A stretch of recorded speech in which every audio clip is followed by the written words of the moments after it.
Mom, I'm gonna put you on speaker, okay? But I made some alterations. Uh-oh. It's totally fine, you would love it. So basically, instead of stewing cabbage, I broiled it, and then I'm gonna make basically like little cabbage tacos out of the snapper that I seared. Whoa, that sounds delightful. I like it. Cute. So, Do you want me to send you a photo? of course, please. Okay, I think I have to eat it now. I'm not sure.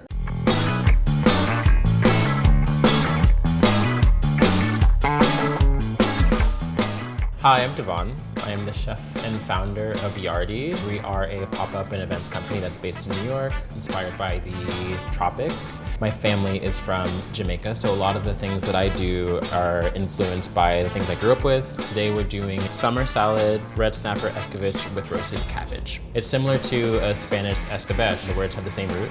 It's a spicy, vinegary, briny method of cooking vegetables. In this case, we'll be using red snapper.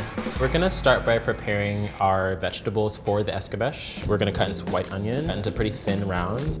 We soak onions in water and it becomes this like really fresh and bright thing that will be added to the salad. They're gonna soak throughout this whole process, I would say. Usually I'd give it a good like 20 to 30 minutes. I already have my carrots done matchstick style. I have not the best knife skills, so a trusty mandolin is gonna do the job. And the same thing is gonna happen to this jicama. And jicama is a tuber. I really like it because it introduces a very specific type of sweetness and starchiness into the dish. I'm gonna peel it just so that it'll match the texture of the carrot a bit more. And I try to go just beyond the skin so that any woodiness that you get from peeling it is just taken away by the knife.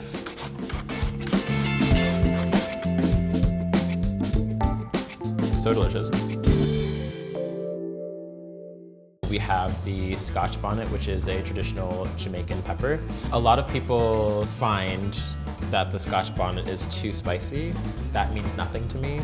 But for the purposes of this video, I will remove some of the seeds because I'm being nice, but usually I wouldn't because you have to learn to deal with it.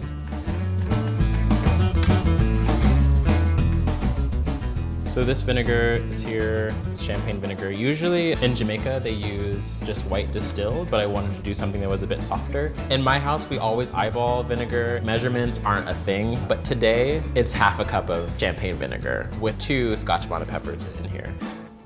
And this will make the base for the dressing for the salad that I'm making. So we're adding a bit of flaky Maldon salt. And I really like to add chili flakes to this as well, just because it's a different type of heat. I think it's a really nice way to build a layer of flavor for the salad.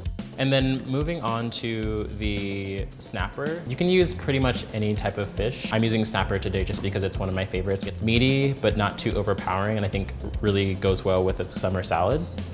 20 to 30 minutes before you start cooking, you want to make sure that your fish is room temperature. We have a cast iron, and I'm just going to give this to max heat. And then I'm using a neutral oil, grapeseed oil, 2 teaspoons of that.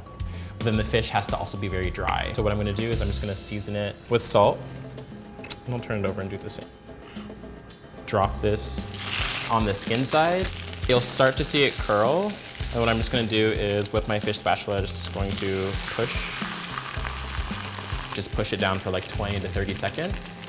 Obviously the edges are going to be the first to brown. They brown the fastest. You're giving the inside a chance to make contact with the pan. Growing up, I did a lot of cooking at home with my family, which is really exciting. My dad had a restaurant, and the projects that I'm doing now, I always think about all the work he put into building his business, and I feel really grateful for that experience because it sort of brought me to this idea of YARDY, which is all about sort of like supporting our communities and people of color, and also just like understanding there's a place to celebrate and support people who have similar dreams. And it starts with food, but I think the extents of that go beyond just food. It's about sort of just getting people together to be celebratory and raise awareness around certain issues that you care about. After about 6 minutes, you can just give it a little lift.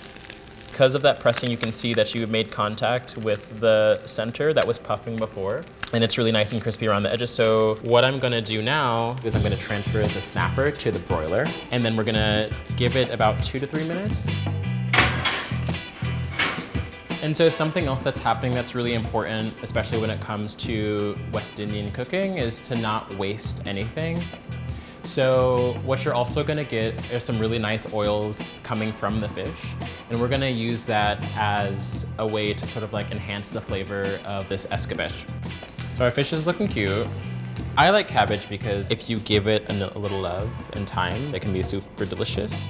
Separate the leaves into these sort of like little cups.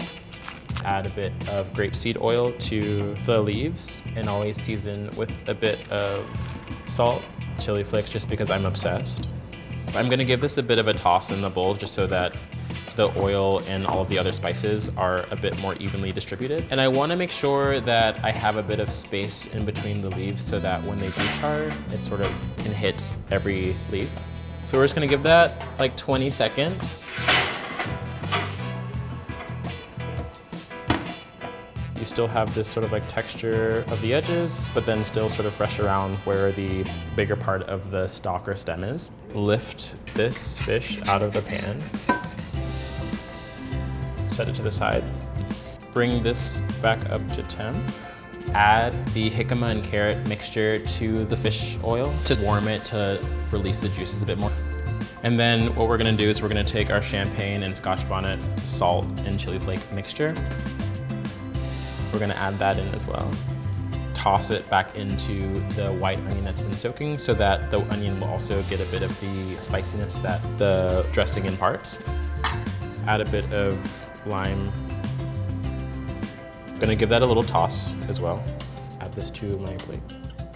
I think fish is intimidating just because it's such a sensitive and delicate piece of meat. But I think that it's something that you just have to try over and over again because you're gonna fuck up and it's gonna be fine, and it's totally fine to sort of like wanna play with ingredients. And I think that that's sort of how I learned, which is why I like trial and error. I went ahead and pre-picked my herbs, flat leaf parsley, cilantro, and dill. I like a lot of citrus, so I don't know if you can actually put too much lime on a dish. I'm still pushing those boundaries myself. You tell me if you decide if it's too much, but for me, more is better. Hashtag YARDY, hashtag can she actually cook? And so then we're going to just take this cabbage and just do a sort of like side moment. And so that's actually what the cabbage cups are for. So we left them whole so that we can sort of like retain some of that juice. We have a bit of the Scotch bonnet liquid and there's nothing that's too spicy for me. So I'm just gonna like be a little liberal with the way I pour this right now. You don't have to be, don't be intimidated. Add some lime juice to those. And then I'm just going to put the zest of a lime kind of everywhere actually. And then of course finishing with a bit of salt and pepper as well. And chili flakes. And yeah, you made dinner. Give yourself a pat on the back. Hear that skin crack. You don't have to eat it like this, but I think you should. This is the most beautiful dish I've had in a really long time. The spice is perfect. Citrus, 0 carbs, herbaceous. Does anyone else want a taco? I recommend it.